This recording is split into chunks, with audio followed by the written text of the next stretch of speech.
అందరికీ నమస్కారం. నా పేరు పల్లి కోటేశ్వరరావు, శ్రీకాకుళం కార్యదర్శి. ఏంటండి మరి ఇప్పుడు చంద్రబాబు నాయుడు గారు అధికారంలోకి వచ్చి సుమారుగా ఒక 9-10 నెలలు అయితే అవుతుంది. మరి ప్రభుత్వం పరిపాలనా తీరు ఏ విధంగా కొనసాగుతుంది? అంతేకాకుండా జనసేన పార్టీ స్థాపించి ఇప్పటికే 12 సంవత్సరాలు అయితే అవుతుంది. ఆవిర్భావ సభ కూడా జరుగుతుంది. మరి సభ స్పందన పబ్లిక్ ఏ విధంగా రిసీవ్ చేశారంట? 11 ఏళ్ళ శ్రమ, 11 ఏళ్ళ కష్టము, గెలుపుతత్త వచ్చిన 12వ ఆవిర్భావ సభ, గెలుపుతత్త వచ్చిన మొదటి ఆవిర్భావ సభ. ఈ రాష్ట్రంలో ఉన్న జన సైనికులు కానీ, పక్క రాష్ట్రంలో కర్ణాటక, ఆంధ్ర, తెలంగాణ జన సైనికులు కానీ అందరూ సంతోషంగా ఉన్నారు. ఎందుకంటే మొదటిసారి లాస్ట్ 11 సంవత్సరాలు మేము ఓటమి తర్వాత 12వ సంవత్సరం ఆవిర్భావ సభ అనేది గెలుపు తర్వాత పెడతాం. గెలుపు తర్వాత పెట్టిన సభ ఎలా ఉంటుందంటే, ఒక 10 ఏళ్ళ కష్టము, ఈ కష్టం అనేది, ఈ శబ్దం అనేది 100 ఏళ్ళ వరకు ఉంటుంది. ఖచ్చితంగా జనసేన ఇంపాక్ట్ అనేది రాష్ట్రంలో ఒక 30 ఏళ్ళు అనేది ఖచ్చితంగా ఉంటుంది. ఖచ్చితంగా మీరు అన్నారు కూటమి ప్రభుత్వము ఏం చేసిందని కదా 9 ఏళ్ళు. లాస్ట్ గత ఇండిపెండెన్స్ డే నుంచి కూడా స్వాతంత్రం నుంచి కూడా చాలా పల్లెటూర్లకు రోడ్లు లేవు. ఈరోజు పవన్ కళ్యాణ్ గారు గ్రామీణాభివృద్ధి పంచాయతీ శాఖ మంత్రి అయిన నుంచి ప్రతి పల్లెటూరికి, ప్రతి వీధికి సీసీ రోడ్డు, తారు రోడ్డు, బీటీ రోడ్లు వేయించిన ఘనత ఎన్డీఏ కూటమి ప్రభుత్వంది. అది పంచాయతీరాజ్ గ్రామీణాభివృద్ధి శాఖ మంత్రి పవన్ కళ్యాణ్ ఘనతే. ఖచ్చితంగా కూటమి సాధించిన మొదటి విజయం ఏదైనా ఉన్నదంటే గ్రామీణాభివృద్ధిలో కానీ కేంద్రం తెచ్చిన జలజీవన మిషన్ అనేది లాస్ట్ గవర్నమెంట్ అనేది.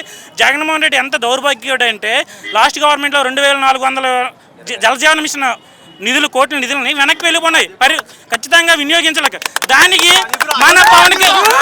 మన పవన్ కళ్యాణ్ గారు కేంద్ర జలశక్తి మంత్రితో మళ్ళీ మాట్లాడి మళ్ళీ అదే నిధులు మళ్ళీ తెచ్చి ఈరోజు మన పల్లెటూరులో ప్రతి ఇంటికి వీధికి కొలాయిని వేసి ఈ రాబోయే రోజుల్లో ఆంధ్రప్రదేశ్ని ప్రతి పల్లెని ఒక పండగ వాతావరణము ఖచ్చితంగా క్రియేట్ చేస్తారు. అది ఒక్క పవన్ కళ్యాణ్ గారే చేయగలరు.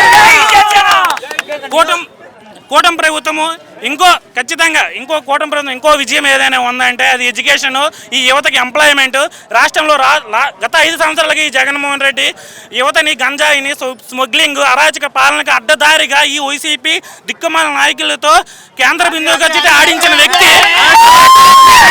అలాంటి పవన్ కళ్యాణ్ గారు ఈ రోజు వ్యవస్థలన్నీ ఒక్క తాటిపైకి, ఒక గాడిపైకి తెచ్చి యువతకి ఎంప్లాయ్మెంట్ అనేది ఉత్తరాంధ్ర నుంచి రాయలసీమ వరకు ప్రతి ఒక్క వలస వెళ్ళిన రాయలసీమ 4 జిల్లాలు, ఉత్తరాంధ్ర 3 జిల్లాలు, కోస్తాంధ్ర ఉన్న 7 జిల్లాలు, ప్రతి జిల్లాకి ఎంప్లాయ్మెంట్ క్రియేట్ చేసినట్టుగా, ప్రతి జిల్లాలో ఒక ఎంఎస్ఎంఈ యూనిట్ కేంద్రీకరించినట్టుగా, ప్రతి యువతకి లోకల్లోనే సొంత ఉపాధి కల్పన చేసుకున్నట్టుగా యువతకి 10 లక్షల ఉపాధికి ఏర్పాటు చేసే విధంగా పవన్ కళ్యాణ్ గారు ఎంఎస్ఎంఈతో సెంట్రల్ గవర్నమెంట్ ఎంఎస్ఎంఈతో డిపార్ట్మెంట్తో ఆల్రెడీ మన స్టేట్ గవర్నమెంట్ ఒప్పందాలకు వచ్చినాయి. ఖచ్చితంగా రాబోయే 5 రోజుల్లో యువతకి ఉపాధి వస్తుంది.